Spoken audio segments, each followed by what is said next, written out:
Aku tidak pernah membayangkan akan menikah lagi. Setelah suamiku dulu meninggalkan aku dan anakku demi wanita muda di kota, rasanya kepercayaanku pada cinta sudah hancur berkeping. 5 tahun aku hidup sebagai janda, bukan karena aku tak ingin membuka hati, tapi karena aku takut mengulang luka yang sama. Hidup hanya berdua dengan Naila, putriku sematawayang, cukup membuat hari-hariku berarti.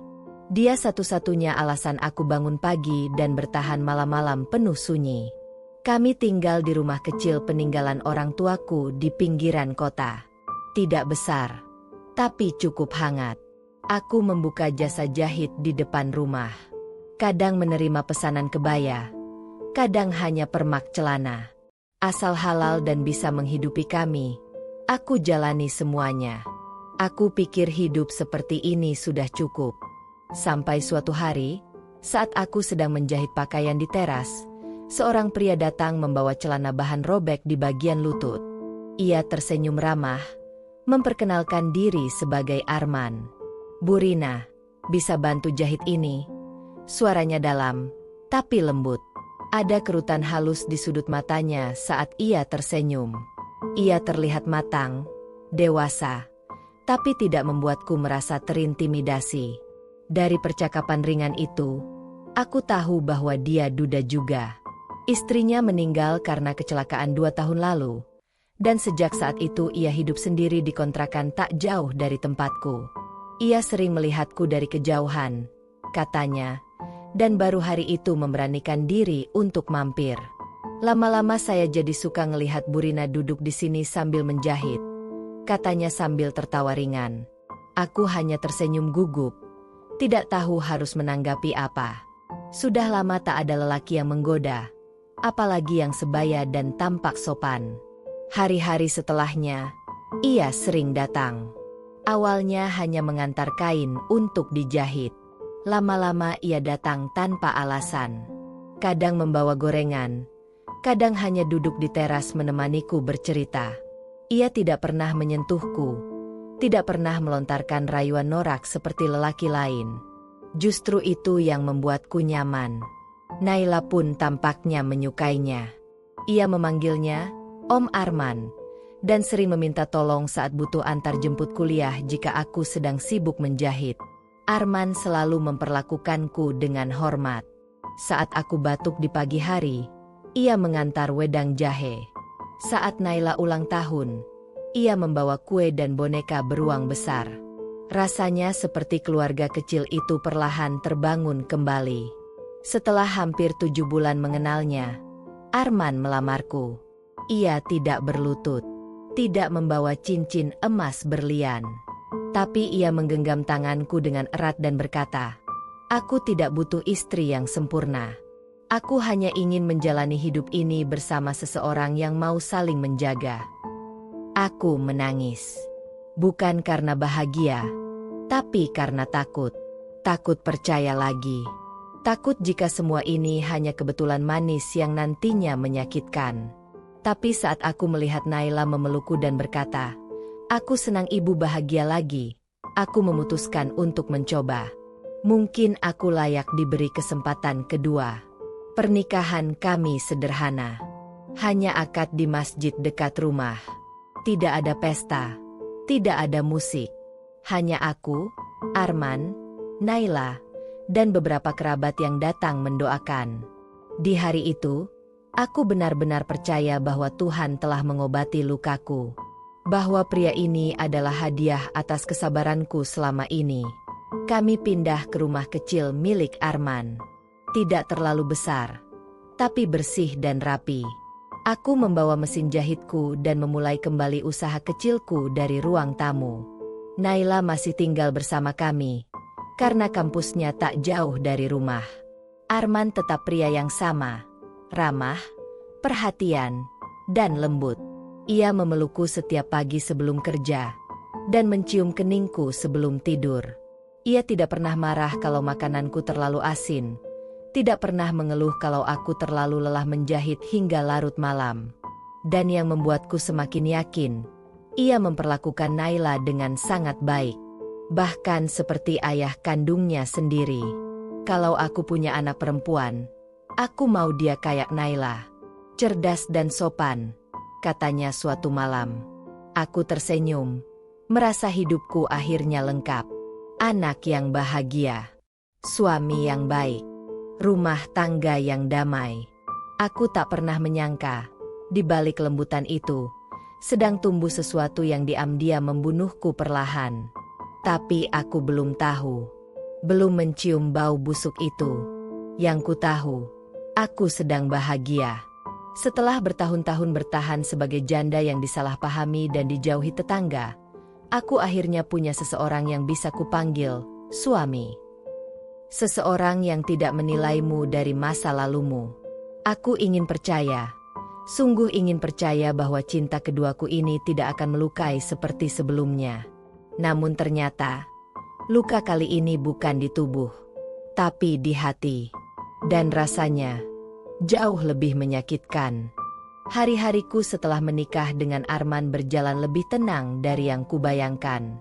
Tidak ada drama, tidak ada keributan, tidak juga bentakan atau nada tinggi seperti yang dulu kuterima dari mendiang suamiku.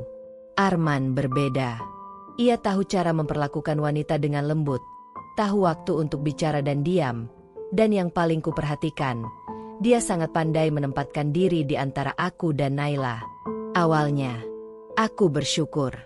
Naila dan Arman tampak akrab tapi tetap punya batasan.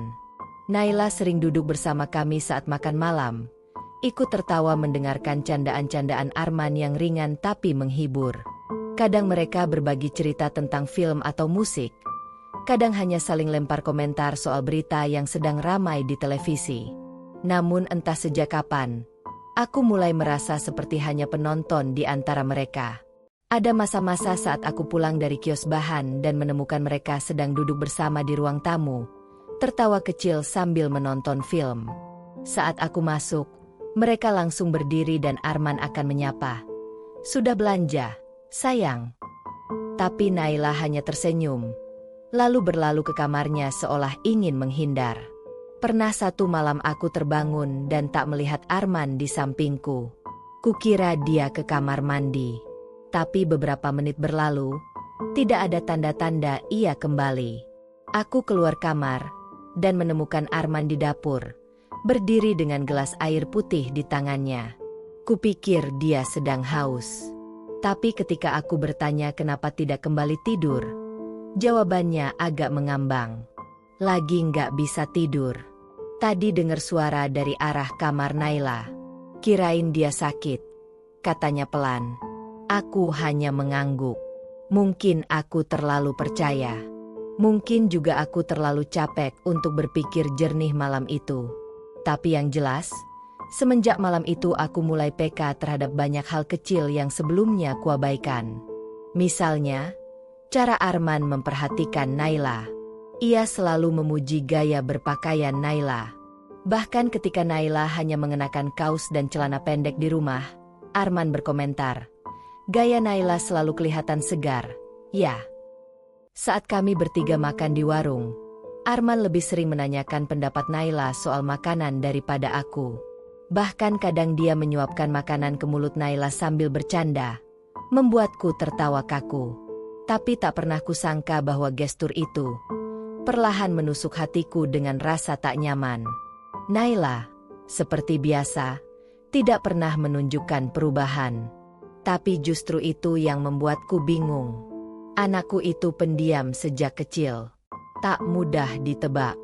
Ia bukan tipe anak yang terang-terangan menunjukkan perasaan. Kadang dia hanya menjawab dengan anggukan atau senyum tipis. Tapi aku mengenalnya. Aku membesarkannya. Aku tahu ada hal yang ia sembunyikan. Aku pernah mengajaknya bicara berdua. Sekadar menanyakan kabar dan bagaimana pendapatnya tentang Arman sekarang setelah kami tinggal bersama. Jawabannya singkat. "Om Arman baik kok, Bu. Aku nyaman." Nyaman. Kata itu membuat hatiku bergetar. Bukan karena maknanya buruk, tapi karena aku tidak tahu sampai di mana batasan kenyamanan itu. Tapi sekali lagi, aku memilih percaya. Aku memilih menenangkan hatiku sendiri dengan kalimat, "Dia suamiku, dia bukan lelaki sembarangan." Namun hari-hari selanjutnya justru semakin membuatku resah.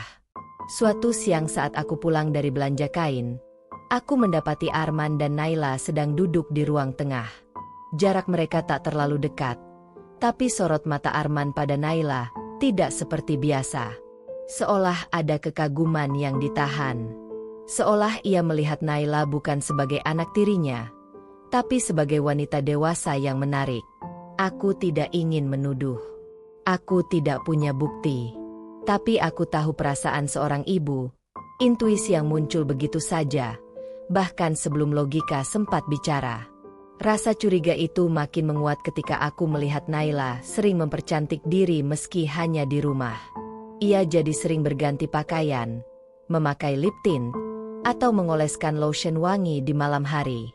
Kadang aku memergoki Arman melirik saat Naila berjalan ke dapur. Saat kutanya kenapa menatap, dia hanya tersenyum. "Aku cuma kagum anakmu makin dewasa."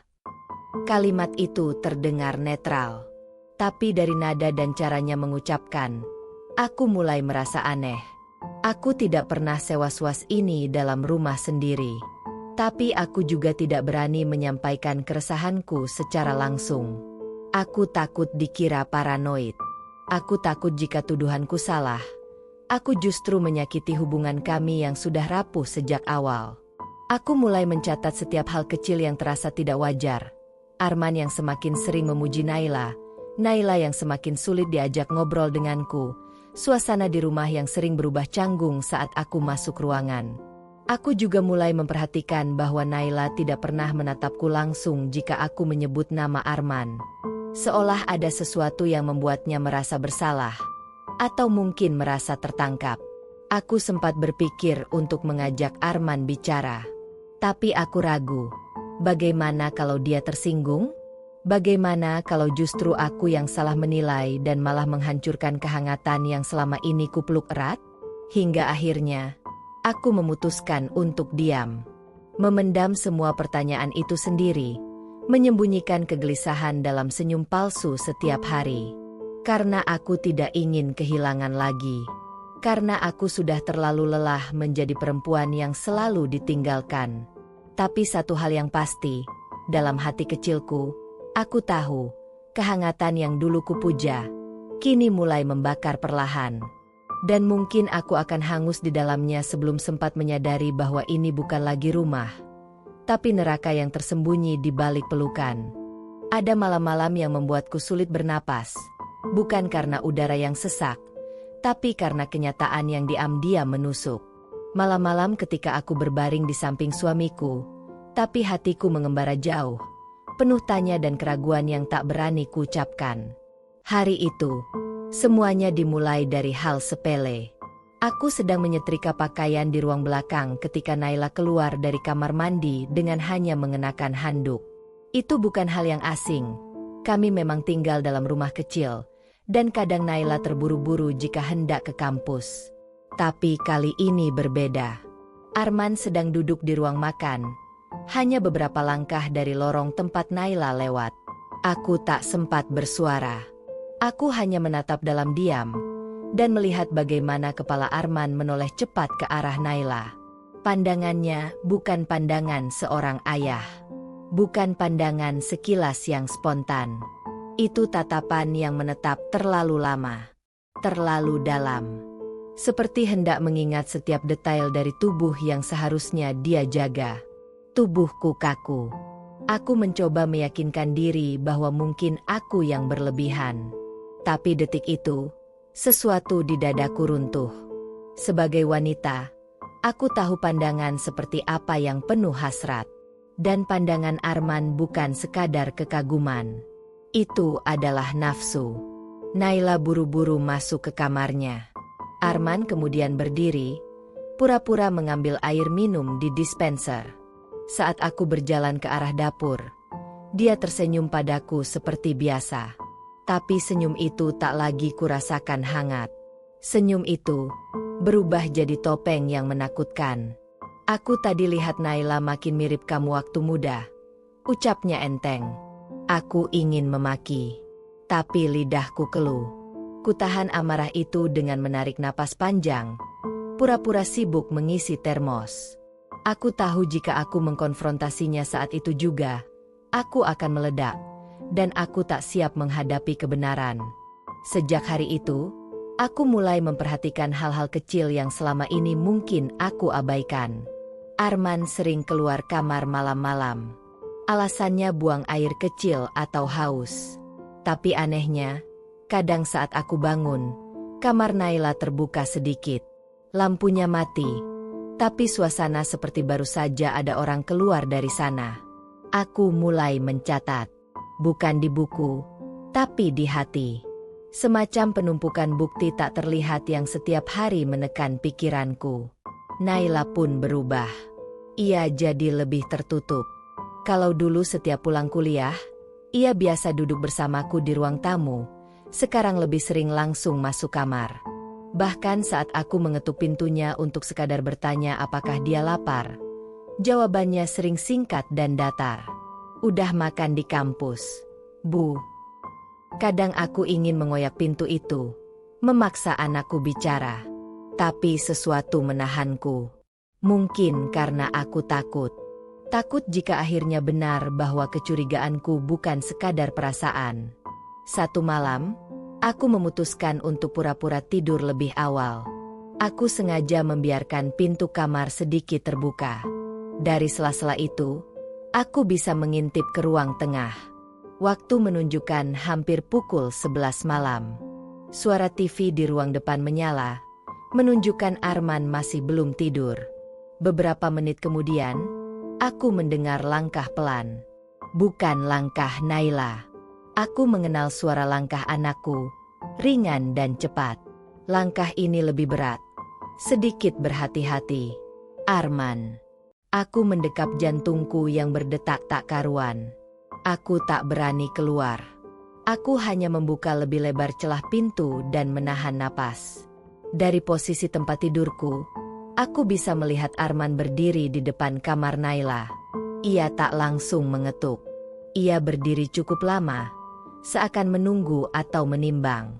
Lalu perlahan, pintu kamar Naila terbuka dari dalam. Aku terpaku. Tubuhku bergetar hebat. Mereka tidak menyadari aku sedang mengawasi. Aku hanya bisa melihat siluet tubuh Arman masuk ke dalam kamar itu. Tanpa suara. Tanpa percakapan. Hanya keheningan panjang yang terdengar lebih bising dari apapun. Aku mundur ke tempat tidur. Tubuhku lemas seperti tak bertulang. Air mata mengalir tanpa aba-aba. Aku tak tahu apa yang lebih menyakitkan. Dikhianati oleh suami yang kupilih dengan hati yang hancur, atau menyadari bahwa anak yang kubesarkan dengan penuh perjuangan, kini jadi bagian dari pengkhianatan itu. Aku menunggu. Jantungku berdetak seperti genderang perang. Pintu kamar Naila kembali tertutup dengan pelan hampir 20 menit kemudian. Arman berjalan kembali ke kamar kami seolah tak terjadi apa-apa. Ia berbaring di sebelahku, menghela napas, lalu memelukku dari belakang. Tubuhku menggigil dalam pelukannya. Bukan karena dingin, tapi karena jijik. Pelukan itu terasa menjebak. Tangannya yang dulu kubanggakan karena kelembutan kini terasa seperti belenggu. Esok harinya, aku bangun dengan mata bengkak. Arman sudah pergi ke kantor. Naila pun bersiap kuliah seperti biasa. Tapi aku menahannya di pintu. Naila, ibu mau bicara, kataku. Dia menunduk. Tak berani menatap. Apa yang kamu sembunyikan, nak? Tanyaku, berusaha menahan suara agar tidak pecah. Naila menggigit bibir. Ia tak menjawab. Tapi matanya seperti meminta maaf. Seperti mengatakan bahwa semua ini bukan kehendaknya. Tapi aku tak memaksa. Aku tahu jika aku paksa dia bicara dalam keadaan itu, semuanya akan meledak. Dan aku belum siap menghadapi kenyataan utuh yang menunggu di balik bibirnya. Hari itu, aku mengurung diri, menangis sendirian. Aku merasa seperti wanita paling bodoh di dunia. Kupikir, Setelah semua penderitaan masa lalu, aku layak bahagia. Kupikir lelaki seperti Arman adalah jawaban dari doaku selama bertahun-tahun. Tapi ternyata, aku hanya terperangkap dalam mimpi yang dijadikan ilusi oleh dua orang yang paling aku cintai. Aku ingin berteriak, ingin pergi. Tapi kemana? Aku tidak punya siapa-siapa selain mereka. Dan sekarang, mereka pun menghancurkanku dengan cara yang paling menyakitkan. Tak ada luka yang lebih perih dibanding dikhianati di bawah atap yang kubangun dengan cinta. Tos. Sejak pagi itu, dunia di sekelilingku berubah sunyi. Sunyi bukan karena tak ada suara, tapi karena hatiku tak lagi sanggup memaknai suara-suara itu. Suara Naila yang mengucap salam sebelum berangkat kuliah. Suara Arman yang bertanya, mau dibelikan apa nanti, sayang? Suara piring dan sendok saat sarapan. Semuanya menjadi hampa. Seolah hanya gema kosong di ruang rumah yang kini lebih terasa seperti penjara batin. Aku berjalan melewati dapur, melihat meja makan yang baru saja ditinggalkan. 2 cangkir kopi masih hangat. Arman dan Naila duduk di sana tadi pagi, dan aku memperhatikan mereka tanpa bicara. Cara mereka saling lempar pandang. Terlalu cepat, terlalu penuh kode yang mereka pikir tak akan kupahami. Tapi aku tahu, naluri ibu tak pernah bohong. Sejak malam itu, aku tidak bisa tidur dengan tenang. Ada suara-suara samar dalam kepalaku yang terus berbisik, mengingatkan kejadian malam itu. Pintu yang terbuka. Arman yang masuk ke kamar Naila. Napasnya yang terasa di leherku saat dia kembali dan memelukku seperti biasa. Itu semua membuat perutku mual tiap kali dia menyentuhku sekarang. Aku mencoba berpikir jernih. Aku tidak ingin mengambil keputusan gegabah. Aku tidak ingin menjadi wanita yang meledak dalam emosi lalu dihujat orang sebagai istri gila. Aku butuh bukti. Aku butuh pengakuan. Dan aku butuh keberanian, sesuatu yang sulit sekali kutemukan dalam diriku saat ini. Hari itu, aku mulai memberanikan diri untuk menyusun langkah. Aku mencari HP Arman. Biasanya dia selalu membawa kemana-mana, bahkan ke kamar mandi. Tapi pagi itu, entah karena terburu-buru atau lengah, ia meninggalkannya di meja rias kamar. Tangan ini gemetar saat memegangnya. Ada password. Tapi aku tahu. Dia sering pakai tanggal lahir ibunya sebagai kode. Aku coba. Dan terbuka. Dengan jantung berdebar. Aku mulai menjelajahi isi ponselnya. Tidak banyak pesan mencurigakan di WhatsApp. Tapi di folder tersembunyi galeri, aku menemukan sesuatu yang langsung membuat kakiku lemas. Foto-foto Naila. Tidak vulgar. Tapi cukup untuk membuatku muntah karena jijik. Foto candid Naila sedang tidur siang di sofa. Naila sedang menyisir rambutnya di depan cermin. Naila sedang membungkuk mengambil buku di rak. Semua diambil secara diam-diam, dari sudut-sudut yang membuat tubuh Naila terekspos sebagian. Foto-foto itu tidak pantas disimpan seorang ayah tiri. Tanganku refleks menutup mulut. Air mataku jatuh begitu saja. Aku ingin menghancurkan HP itu, tapi lebih dari itu, aku ingin menghancurkan diriku sendiri. Apa yang sudah kulakukan hingga Allah mengujiku seperti ini? Lelaki yang kupilih dengan hati hancur, justru melukai anakku yang selalu kuperlindungi sejak lahir. Aku tidak sanggup menghadapi Arman secara langsung hari itu. Jadi aku memutuskan berbicara pada Naila terlebih dahulu. Menunggu Arman pergi adalah bagian paling sulit, karena aku harus bersikap seolah semuanya baik-baik saja. Senyum palsu, tawa palsu, pelukan palsu. Tapi itu semua harus kulakukan demi menemukan jawaban. Ketika akhirnya Arman pergi bekerja, aku mengetuk pintu kamar Naila. Dia sedang membaca buku. Ia menoleh sebentar, lalu kembali menatap halaman tanpa bicara. Aku duduk di ujung ranjangnya. Naila, suaraku pelan, bergetar. Ibu tahu kamu menyimpan sesuatu. Dan ibu juga tahu kamu merasa bersalah. Tapi kamu harus bicara sekarang, sebelum semuanya makin rusak. Dia diam, membatu, tapi air matanya menetes pelan. Aku tak menunggu. Kuambil HP Arman dari saku jaketku, kutunjukkan padanya satu persatu foto itu. Naila menangis pecah. Wajahnya tertutup kedua tangan. Tubuhnya menggigil. Dia ingin bicara, tapi tak satu pun kata bisa keluar dari mulutnya. Aku tahu itu bukan tangisan pura-pura.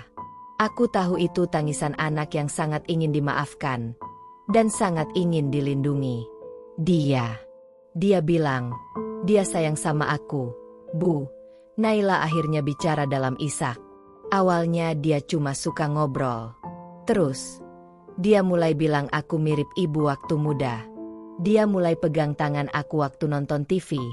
Katanya cuma candaan. Aku menahan napas. Waktu ibu tidur, dia sering masuk kamar. Awalnya aku kira dia cuma mau bicara. Tapi lama-lama dia peluk aku. Bu, aku takut. Tapi dia bilang, jangan cerita ke ibu. Nanti ibu sedih. Aku memeluk Naila erat-erat. Tangis kami bercampur. Tidak ada kata-kata yang bisa menggambarkan rasa hancur yang kurasakan saat itu. Anakku bukan hanya dihianati. Dia dimanipulasi oleh pria yang kupilih untuk menjaga kami. Maafin ibu, bisikku lirih. Maafin ibu yang gak bisa lindungin kamu. Ibu terlalu percaya sama dia. Naila terus menangis di pelukanku. Tangannya memeluk pinggangku erat. Kami menangis bersama dalam luka yang sama, dalam kehancuran yang tak bisa dijelaskan. Hari itu, aku membuat keputusan. Aku tidak bisa membiarkan lelaki itu tinggal sedetik pun lebih lama di rumah ini. Aku tahu ini tidak mudah. Aku tahu konsekuensinya. Tapi sebagai ibu, aku tidak bisa diam lagi. Saat Arman pulang malam itu, aku sudah menunggunya di ruang tamu. Naila bersembunyi di kamar. Mataku sembab, wajahku tanpa senyum. Arman sempat bertanya, "Ada apa, sayang?" Aku lemparkan HP-nya ke meja. Ia membukanya dan diam. Tak bisa berkata-kata. Kamu keluar dari rumah ini malam ini juga. Sebelum aku benar-benar berubah jadi wanita yang kehilangan kendali. Suaraku dingin. Dia mencoba bicara, membela diri. Tapi aku sudah tidak mau mendengar. Aku tak butuh alasan. Aku tak butuh pengakuan. Semua sudah cukup. Semuanya sudah hancur. Tanpa banyak kata, Arman akhirnya mengambil beberapa barangnya dan pergi. Pintu rumah tertutup dengan bunyi keras. Tapi tidak ada yang lebih keras dari bunyi hatiku yang retak. Malam itu, aku dan Naila tidur berpelukan. Untuk pertama kalinya sejak menikah dengan Arman, aku merasa seperti ibu seutuhnya. Meski hati ini remuk, setidaknya aku tahu, aku sudah memilih untuk benar. Sudah seminggu sejak Arman pergi. Rumah ini terasa berbeda. Sunyi, tapi bukan sunyi yang menenangkan. Ini sunyi yang seakan menyimpan bekas suara tangisan, teriakan batin, dan bisik-bisik pengkhianatan yang terlalu dalam untuk dihapus oleh waktu. Naila lebih banyak mengurung diri di kamar. Aku tak memaksanya untuk bicara. Aku tahu, anakku sedang memproses luka dengan caranya sendiri. Tapi diamnya itu kadang membuatku ingin menangis di balik pintu kamarnya. Ia tak lagi tersenyum seperti dulu. Matanya sembab, dan tubuhnya lebih kurus dalam beberapa hari terakhir. Aku pun belum sepenuhnya bisa bernapas lega. Rasanya seperti hidup dengan dua tubuh. Tubuh yang harus terus berfungsi sebagai ibu, dan tubuh yang hancur berkeping sebagai wanita. Aku tetap memasak, mencuci, menyapu. Tapi di setiap aktivitas itu, pikiranku melayang-layang. Mengingat kesalahan demi kesalahan yang membuatku membawa sosok predator ke dalam rumah kami sendiri. Pagi itu, aku memutuskan membawa Naila keluar. Bukan ke tempat ramai. Aku hanya ingin dia menghirup udara lain selain aroma kamar yang mungkin penuh kenangan dan ketakutan. Nay, temenin ibu belanja ke pasar. Ya, nggak usah lama-lama. Sekalian makan bubur di warung langganan kita. Dia menatapku kosong. Ragu. Ibu nggak bisa sendiri. Bawaannya berat. Tambahku lagi dengan suara selembut mungkin. Setelah beberapa saat, dia mengangguk pelan. Kami berangkat naik motor tua peninggalan almarhum ayah Naila. Di perjalanan, aku meliriknya lewat kaca spion. Dia menunduk, memeluk tas selempangnya erat-erat, seperti anak kecil yang ketakutan di jalan asing. Setelah belanja dan sarapan sederhana, aku mengajaknya duduk di bangku taman kecil dekat alun-alun. Angin sepoi, dedaunan berjatuhan, dan beberapa anak kecil yang berlari-lari. Aku harap suasana ini bisa sedikit menenangkannya. Nay, ujarku akhirnya. Dia menoleh perlahan. Ibu minta maaf. Dia terlihat kaget. Jangan, Bu. Bukan ibu yang salah. Jawabnya cepat. Matanya berkaca-kaca. Ibu tahu. Tapi tetap saja. Ibu harus minta maaf. Karena ibu terlalu percaya. Karena ibu buta. Karena ibu tidak menyadari sejak awal kalau pria itu bukan orang yang pantas ibu bawa ke rumah. Naila tak sanggup membalas. Dia menangis lagi. Tapi tangis itu lebih pelan. Seperti air yang akhirnya menemukan celah untuk mengalir. Boleh ibu tanya sesuatu? Ucapku hati-hati. Dia mengangguk. Apa? Semuanya sudah terjadi antara kamu dan dia? Naila terdiam. Tubuhnya kaku. Aku menunggu dengan jantung yang seolah berhenti berdetak. Aku nggak tahu bisa jawabnya gimana, katanya akhirnya. Cukup iya atau tidak? Nak. Dia menarik napas panjang. Belum, Bu. Tapi, dia pernah cium aku. Dan, sempat hampir. Tapi aku dorong. Aku kabur ke kamar mandi. Dia maksa. Tapi akhirnya berhenti. Aku merasa seakan langit runtuh. Tapi dalam runtuh itu, ada sedikit rasa lega. Bahwa batas terakhir belum dilewati. Bahwa Naila masih bisa diselamatkan, meski lukanya akan abadi. Aku memeluknya. Di taman itu, di tengah orang-orang asing yang tak tahu apa yang sedang kami tangisi. Tapi aku tidak peduli. Dunia boleh menonton. Dunia boleh menghakimi. Yang penting, saat itu aku dan anakku tetap saling berpegangan. Setelah itu, kami pulang. Tapi perjalanan pulang tidak berjalan tenang. Di depan gang rumah, aku melihat seseorang yang tidak aku harapkan lagi. Arman. Berdiri di atas motor, mengenakan jaketnya yang dulu selalu aku cuci dengan cinta. Tapi kali ini, aku ingin merobeknya. Dia menghampiri. Naila langsung bersembunyi di belakangku. Biar aku bicara. Sayang. Cuma sebentar. Ujarnya padaku. Pergi, kataku dingin. Tolong, aku cuma mau minta maaf. Kamu pikir kata maaf bisa menyembuhkan luka sebesar ini? Suaraku meninggi. Wajahnya muram. Ia mendekat sedikit. Tapi aku mundur. Jangan satu langkah pun lebih dekat atau aku teriak. Dia akhirnya berhenti. Aku menyesal. Aku hilaf. Aku nggak tahu kenapa aku seperti itu. Kamu bukan hilaf. Kamu sakit. Dan kamu pantas di penjara. Desisku penuh kemarahan. Naila menatapku. Seperti takut kalau aku benar-benar melaporkan Arman. Tapi aku tahu, anakku belum siap berhadapan dengan proses hukum yang menyakitkan itu. Aku pun belum cukup kuat menanggung semua mata yang akan menatap kami jika kasus ini terbuka. Arman pergi setelah melihat wajahku yang tak bisa lagi disentuh dengan rayuan atau bela diri. Tapi aku tahu, ini belum selesai. Luka ini terlalu dalam. Dan proses penyembuhannya tidak akan bisa terjadi hanya karena pelaku sudah pergi. Malam harinya, aku duduk berdua dengan Naila di kamar. Aku memegang tangannya, dan untuk pertama kalinya, aku berbicara dengan jujur tentang perasaanku yang paling dalam. Kamu tahu, Nak, waktu kamu kecil, ibu pernah hampir nyerah hidup. Setelah ayahmu meninggal, ibu kerja pagi malam. Ditolak sana-sini. Tapi ibu bertahan. Karena kamu. Air mataku jatuh lagi. Kemarin, ibu pikir hidup kita bakal membaik. Tapi ternyata salah. Tapi satu hal yang ibu tahu benar. Kamu adalah alasan ibu hidup sampai hari ini. Dan ibu akan lindungi kamu. Dengan apapun yang ibu punya. Naila menangis lagi.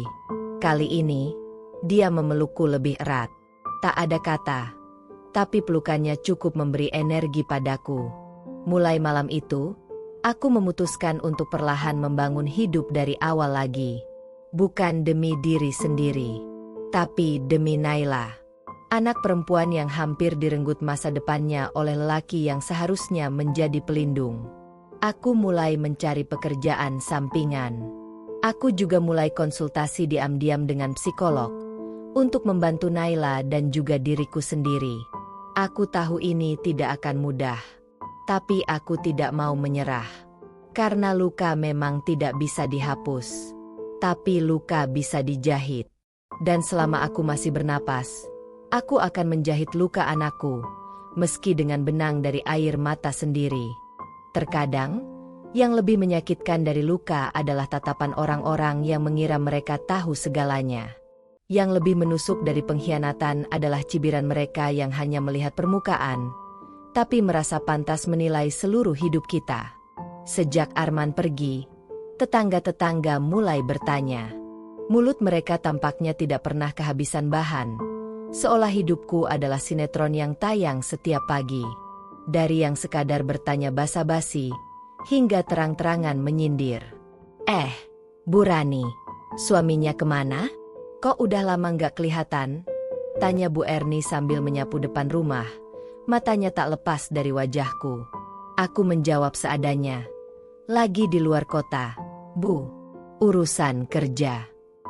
Aku bohong. Tapi bagaimana aku bisa menjelaskan kenyataan pahit bahwa suamiku pergi karena mencoba menyentuh anak perempuanku sendiri? Tak lama kemudian, mulai terdengar bisik-bisik yang tak lagi halus. Di warung, di pos ronda, bahkan di pengajian ibu-ibu. Kabarnya si Rani itu suaminya kabur. Katanya sih gara-gara anaknya. Astaga, kalau benar, berarti ada apa-apanya sama anaknya. Dong. Naila itu emang terlalu cantik buat tinggal serumah sama lelaki muda. Gimana sih ibunya? Nggak jaga. Komentar-komentar seperti itu menyebar seperti api menyambar jerami. Mereka tidak tahu apa yang sebenarnya terjadi. Tapi mereka tidak butuh kebenaran. Mereka hanya butuh cerita untuk mereka kunyah dan muntahkan lagi dalam bentuk gosip. Naila mulai enggan keluar rumah. Bahkan ke kampus pun dia minta izin cuti sementara. Aku tak bisa memaksanya. Karena aku tahu luka batinnya lebih dalam dari yang terlihat. Ia tak hanya merasa kotor, tapi kini juga merasa dibenci oleh dunia yang tak mengerti. Aku sendiri hanya bisa bertahan dengan sisa-sisa keteguhan yang kubangun dari rasa cinta pada anakku. Tapi tidak setiap hari aku kuat.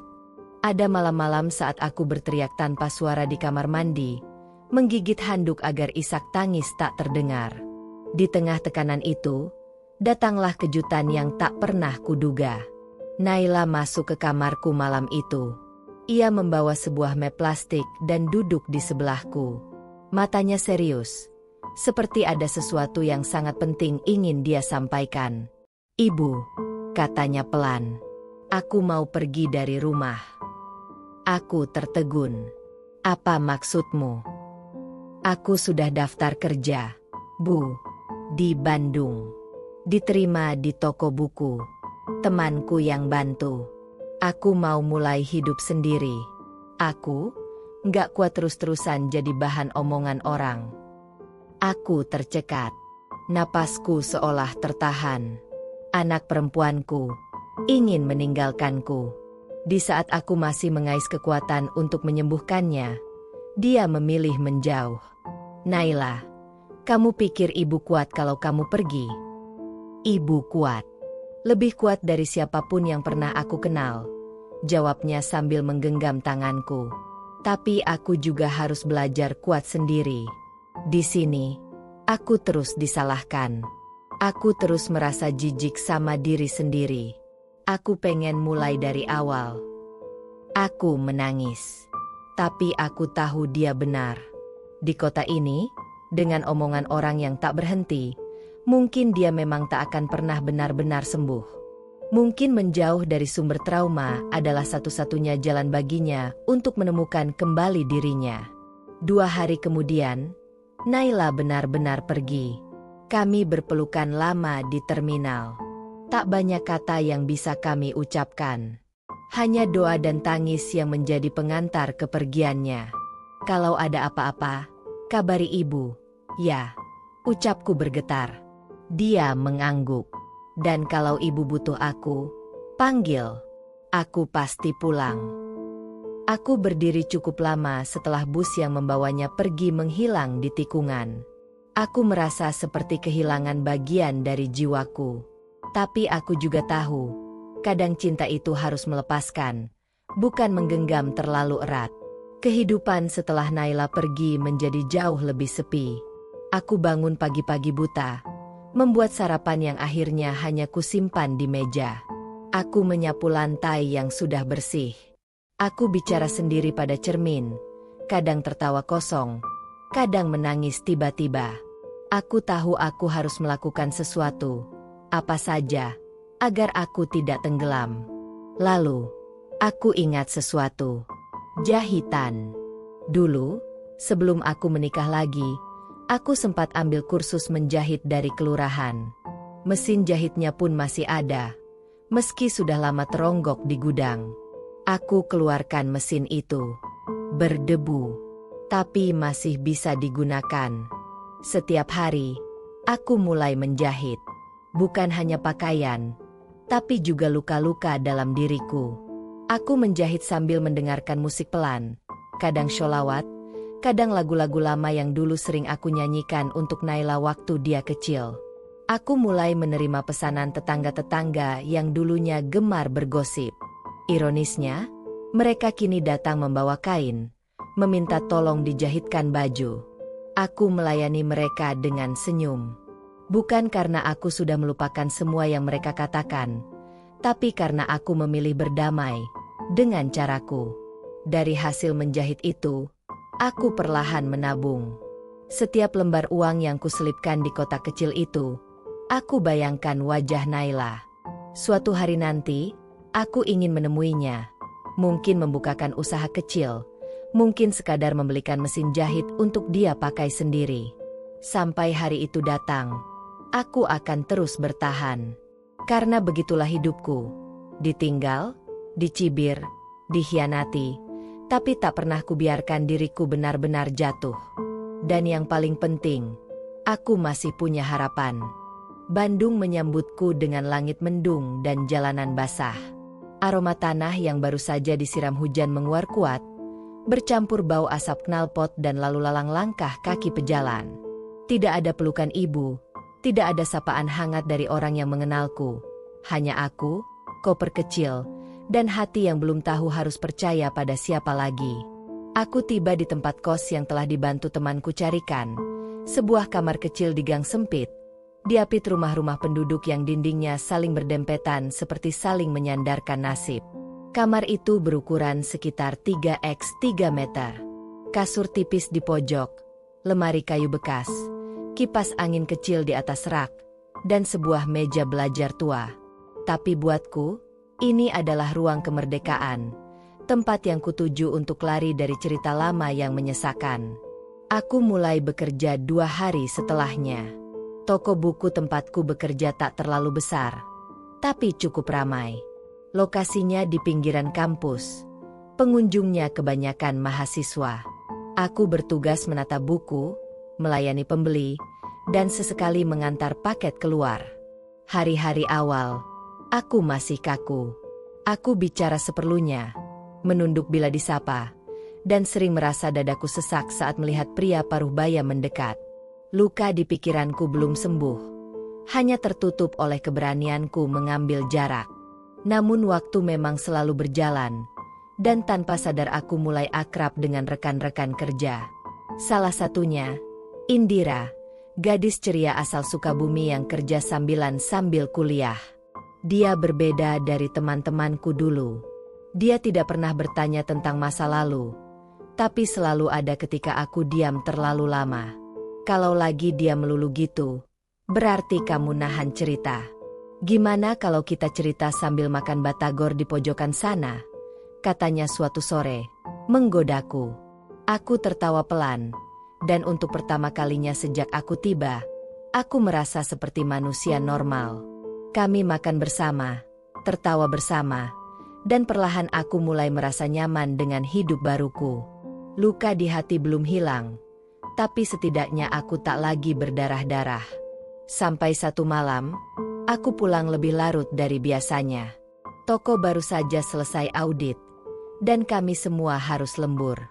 Aku melewati gang kecil menuju kos. Lampu jalan banyak yang padam. Di salah satu tikungan, aku melihat dua pria berdiri sambil merokok. Awalnya mereka diam, lalu satu di antaranya memanggil, cantik, pulang sendiri aja nih? Mau dianterin?" Aku pura-pura tidak dengar dan mempercepat langkah. Tapi suara mereka makin dekat. Salah satunya tertawa. Jangan sombong dong. Malam gini berbahaya tahu. Entar ada yang nyulik." Aku mulai panik. Tanganku gemetar saat hendak membuka pintu pagar kos. Suara langkah mereka makin dekat. Tapi tiba-tiba, dari balik pagar rumah tetangga, muncul seorang ibu-ibu dan langsung berteriak. Mau ngapain kalian? Pergi sana. Anak kos saya bukan buat diganggu." Dua pria itu langsung kabur. Aku nyaris jatuh karena lemas. Ibu kos memelukku dan menuntunku masuk. Setelah itu, aku menangis di dalam kamar. Tangis yang tidak seperti biasanya. Tangis ketakutan yang nyata. Besoknya, aku menelepon ibu. "Ibu, Naila kangen," kataku pelan. Suaraku parau menahan sesak. Dari seberang, suara ibu terdengar tenang tapi langsung berubah gemetar. "Nai, ibu juga kangen. Kamu kenapa, Nak?" Aku tak jawab. Aku hanya menangis. Dan ibu membiarkanku menangis selama beberapa menit. Aku tidak langsung pulang keesokan harinya. Tapi sejak kejadian itu, aku mulai menata ulang pikiranku. Hidup sendiri memang membuatku kuat, tapi juga membuatku sadar bahwa aku butuh tempat untuk pulang. Seminggu kemudian, Indira mengajakku ikut kegiatan sosial di daerah Lembang, mengajar anak-anak di rumah baca kecil yang dikelola relawan. Aku sempat ragu, tapi akhirnya ikut. Di sana, aku bertemu anak-anak yang polos, penuh tawa, dan tidak tahu apa itu trauma. Melihat mereka membuatku ingin sembuh. Aku ingin bisa tertawa seperti mereka. Dan lebih dari itu, aku ingin menjadi alasan orang lain untuk bangkit, seperti mereka menjadi alasanku hari itu. Sejak itu, aku rutin ikut kegiatan sosial setiap akhir pekan. Aku mengajari anak-anak menggambar, membaca, bahkan mengikat tali sepatu. Dan entah kenapa, setiap kali aku melihat mereka tertawa, luka dalam diriku terasa berkurang. Rasanya seperti diberi ruang untuk bernapas. Tapi di balik semua proses pemulihan itu, satu hal tetap menggangguku, Arman. Aku tak tahu kabarnya. Tapi di setiap malam, aku selalu merasa takut jika suatu hari dia muncul lagi. Aku tahu, selama bayangannya masih menempel dalam pikiranku, aku tidak akan pernah benar-benar bebas. Hingga suatu malam, aku membuka akun media sosial yang selama ini tidak pernah kugunakan lagi. Dan di sana, Aku melihat sesuatu yang membuatku terpaku. Foto Arman bersama seorang wanita dan anak kecil.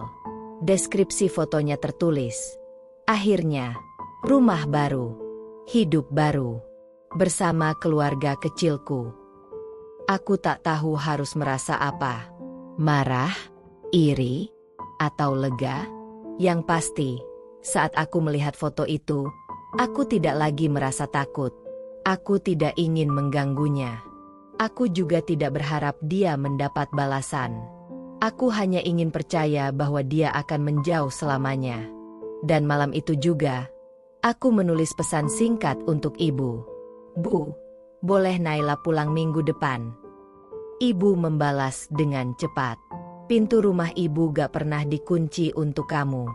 Pulanglah, nak." Malam itu, aku tidur dengan tenang. Untuk pertama kalinya sejak lama, tanpa mimpi buruk. Pagi itu, saat aku turun dari bus yang membawaku pulang, angin terasa berbeda. Udara kota kecil ini masih sama, hangat dan tenang, tapi hatiku yang dulu selalu sesak, kini terasa lebih lapang. Perjalanan ke rumah ibu bukan sekadar pulang, melainkan perjalanan kembali pada pelukan yang selama ini menjadi sumber kekuatanku. Langkahku perlahan menyusuri jalan kecil menuju rumah. Dinding-dinding tua dengan cat mengelupas, jalanan aspal yang penuh tambalan, dan suara anak-anak kecil berteriak dari lapangan sebelah warung. Semuanya membawaku pada kenangan yang selama ini kutinggalkan di belakang. Rumah ibu tampak seperti dulu.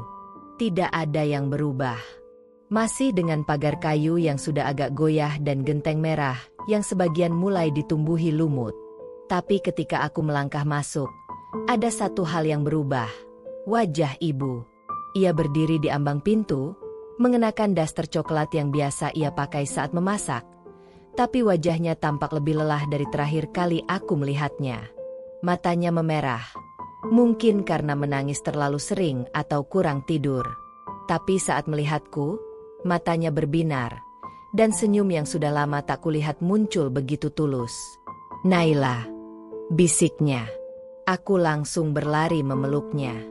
Pelukan itu seperti menambal semua bagian dari diriku yang pernah robek. Kami tidak banyak bicara, tapi pelukan itu sudah cukup mengatakannya. Rindu, maaf, dan kasih sayang yang tidak pernah berkurang. Kami duduk di ruang tamu yang kecil. Ibu membuatkan teh manis kesukaanku. Rasanya masih sama. Tapi kali ini aku bisa meneguknya dengan tenang, tanpa beban yang menusuk-nusuk dari belakang. "Bagaimana Bandung?" tanya ibu. "Berisik," jawabku sambil tersenyum. "Tapi aku belajar banyak di sana."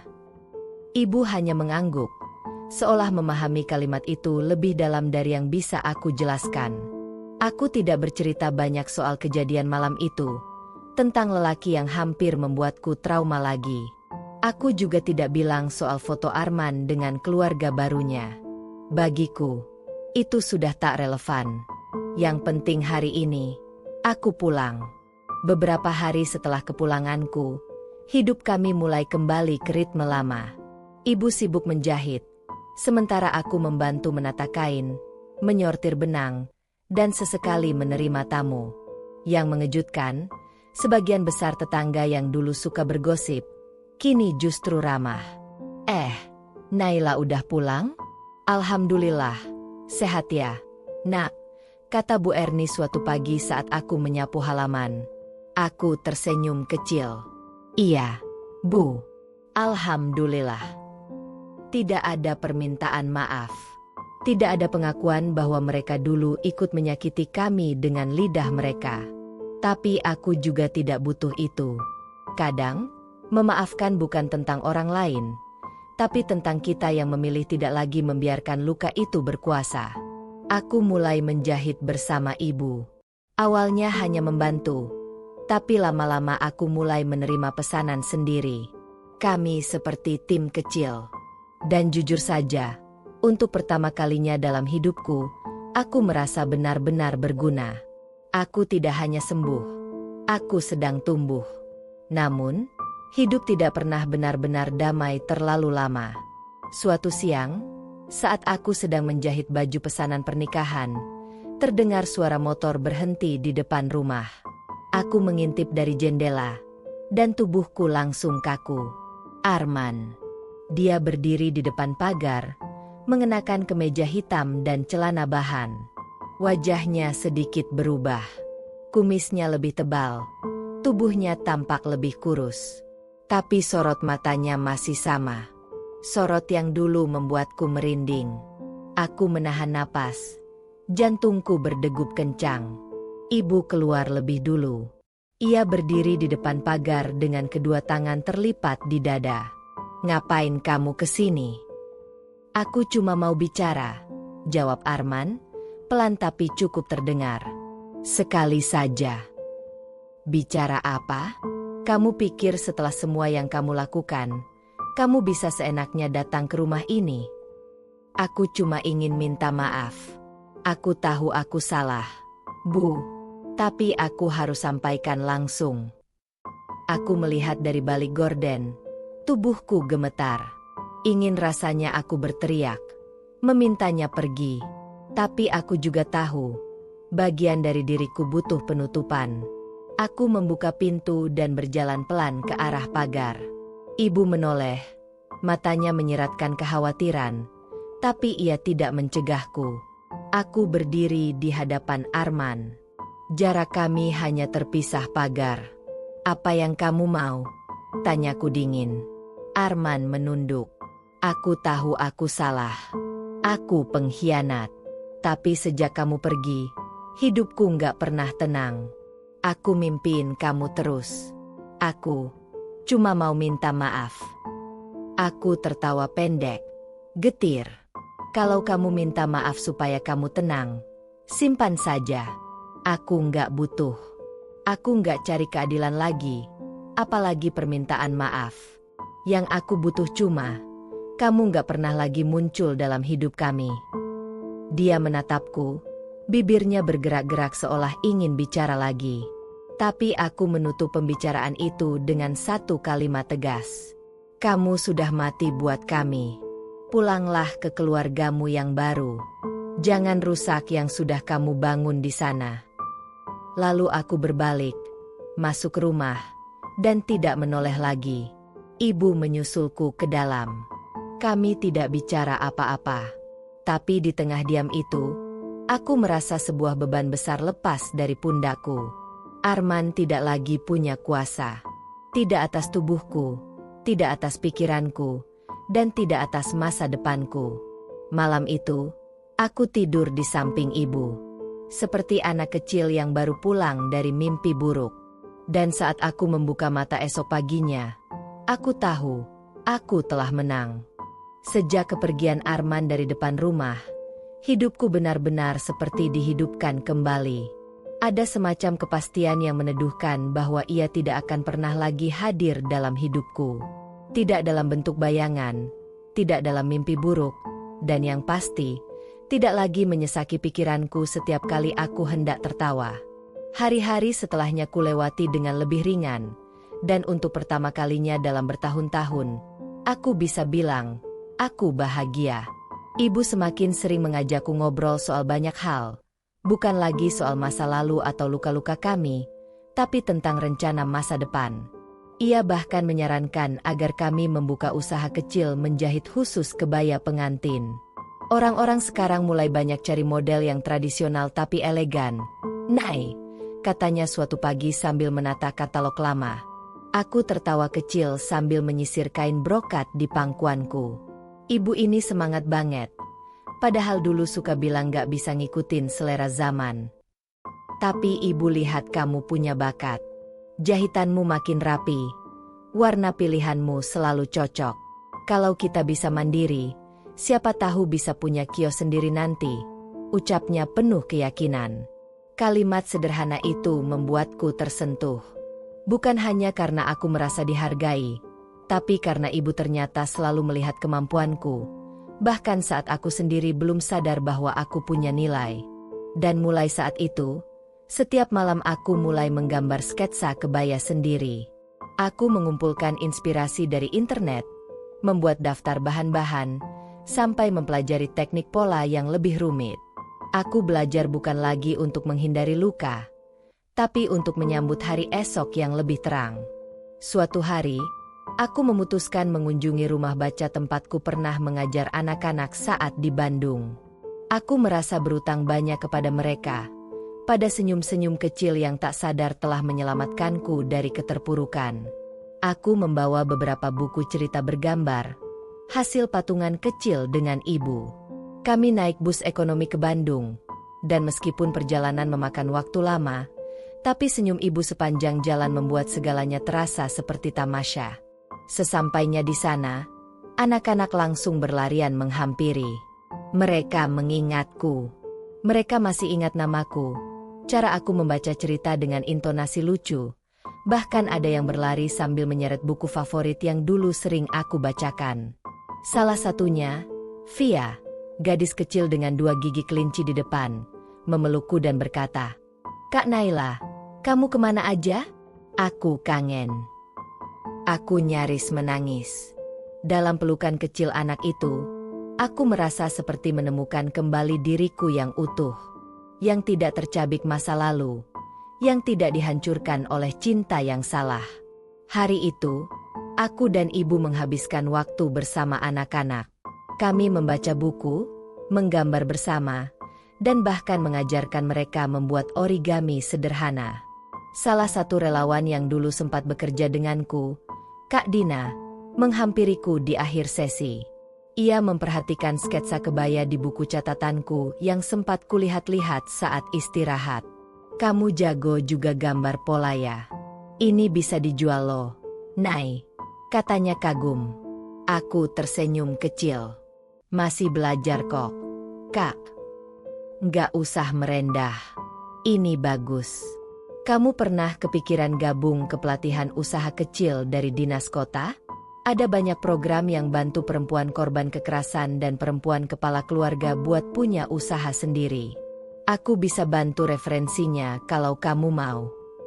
Aku terdiam sebentar. Kata-kata Kak Dina bukan cuma membuka pintu peluang, tapi juga seperti mengkonfirmasi satu hal yang selama ini masih samar. Aku ingin lebih dari sekadar sembuh.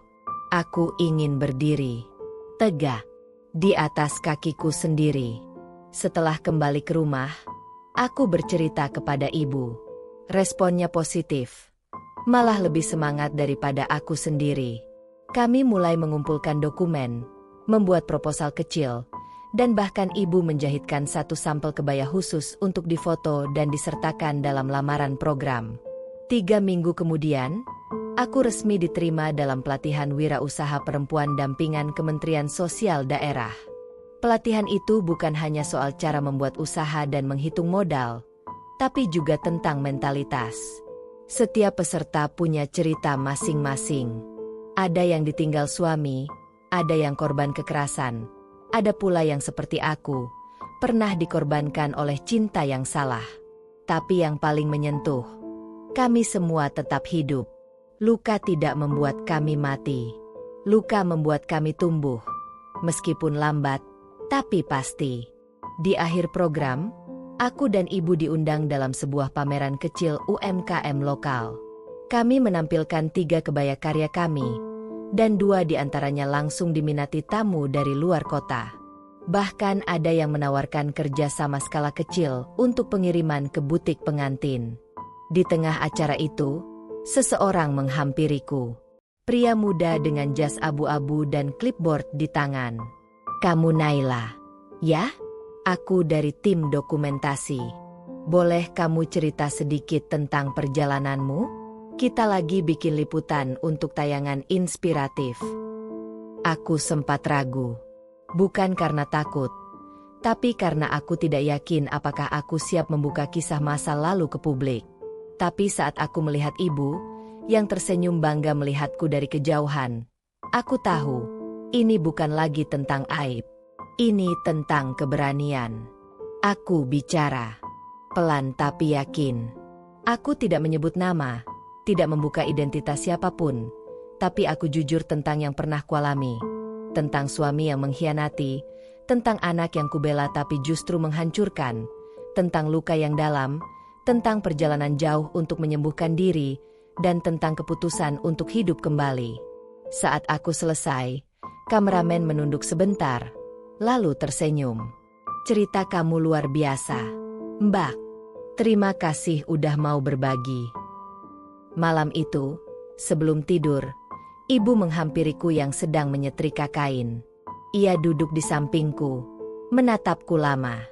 "Kamu sudah jauh, Nay." Ibu bangga.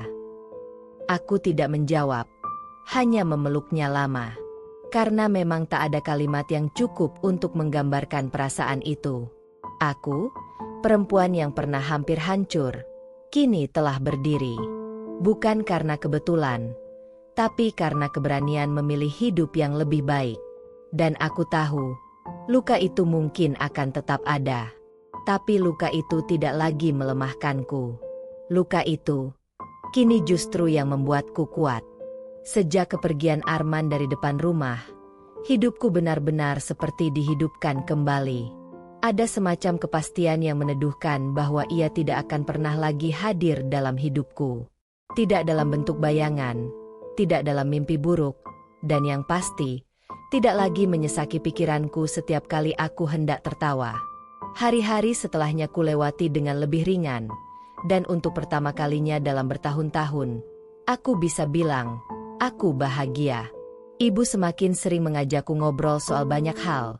Bukan lagi soal masa lalu atau luka-luka kami, tapi tentang rencana masa depan. Ia bahkan menyarankan agar kami membuka usaha kecil menjahit khusus kebaya pengantin. Orang-orang sekarang mulai banyak cari model yang tradisional tapi elegan. "Nay," katanya suatu pagi sambil menata katalog lama. Aku tertawa kecil sambil menyisir kain brokat di pangkuanku. Ibu ini semangat banget. Padahal dulu suka bilang gak bisa ngikutin selera zaman. "Tapi ibu lihat kamu punya bakat. Jahitanmu makin rapi. Warna pilihanmu selalu cocok. Kalau kita bisa mandiri, siapa tahu bisa punya kios sendiri nanti," ucapnya penuh keyakinan. Kalimat sederhana itu membuatku tersentuh. Bukan hanya karena aku merasa dihargai, tapi karena ibu ternyata selalu melihat kemampuanku, bahkan saat aku sendiri belum sadar bahwa aku punya nilai. Dan mulai saat itu, setiap malam aku mulai menggambar sketsa kebaya sendiri. Aku mengumpulkan inspirasi dari internet, membuat daftar bahan-bahan, sampai mempelajari teknik pola yang lebih rumit. Aku belajar bukan lagi untuk menghindari luka, tapi untuk menyambut hari esok yang lebih terang. Suatu hari, aku memutuskan mengunjungi rumah baca tempatku pernah mengajar anak-anak saat di Bandung. Aku merasa berutang banyak kepada mereka, pada senyum-senyum kecil yang tak sadar telah menyelamatkanku dari keterpurukan. Aku membawa beberapa buku cerita bergambar, hasil patungan kecil dengan ibu. Kami naik bus ekonomi ke Bandung, dan meskipun perjalanan memakan waktu lama, tapi senyum ibu sepanjang jalan membuat segalanya terasa seperti tamasya. Sesampainya di sana, anak-anak langsung berlarian menghampiri.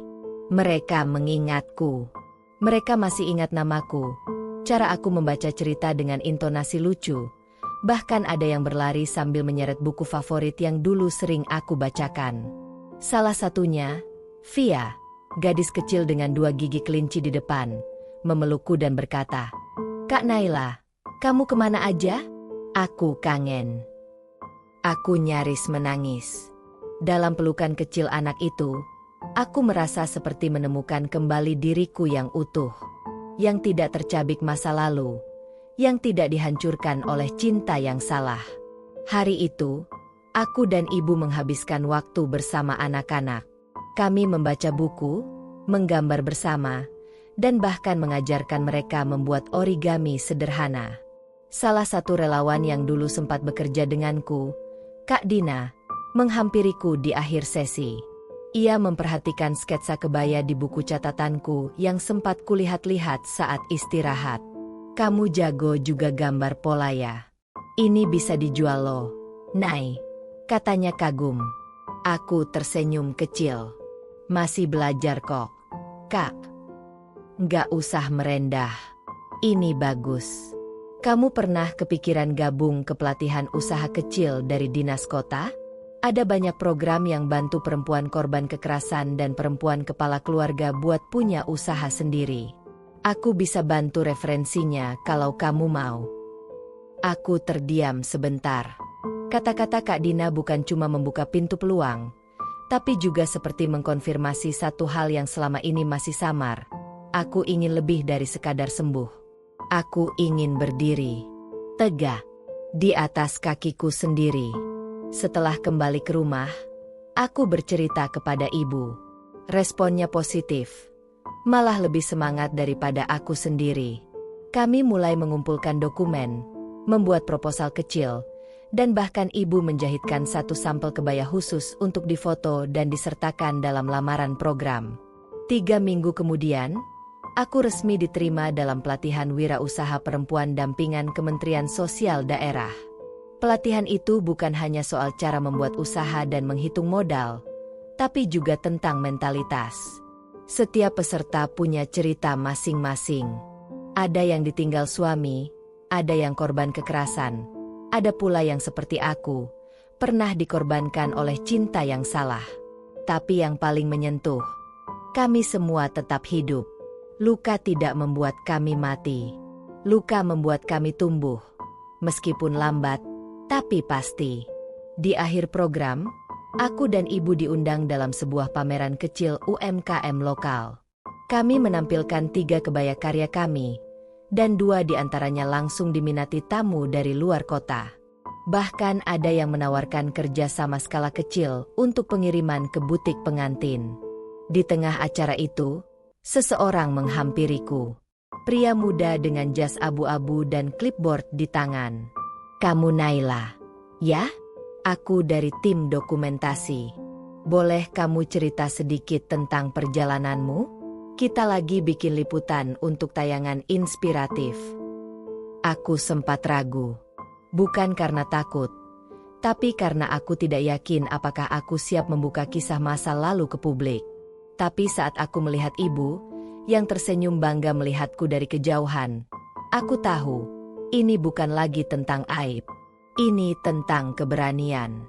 Aku bicara, pelan tapi yakin. Aku tidak menyebut nama, tidak membuka identitas siapapun, tapi aku jujur tentang yang pernah kualami, tentang suami yang mengkhianati, tentang anak yang kubela tapi justru menghancurkan, tentang luka yang dalam, tentang perjalanan jauh untuk menyembuhkan diri, dan tentang keputusan untuk hidup kembali. Saat aku selesai, kameramen menunduk sebentar, lalu tersenyum. "Cerita kamu luar biasa, Mbak. Terima kasih udah mau berbagi." Malam itu, sebelum tidur, ibu menghampiriku yang sedang menyetrika kain. Ia duduk di sampingku, menatapku lama. "Kamu sudah jauh, Nai." Ibu bangga. Aku tidak menjawab, hanya memeluknya lama. Karena memang tak ada kalimat yang cukup untuk menggambarkan perasaan itu. Aku, perempuan yang pernah hampir hancur, kini telah berdiri. Bukan karena kebetulan, tapi karena keberanian memilih hidup yang lebih baik. Dan aku tahu, luka itu mungkin akan tetap ada. Tapi luka itu tidak lagi melemahkanku. Luka itu, kini justru yang membuatku kuat.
you.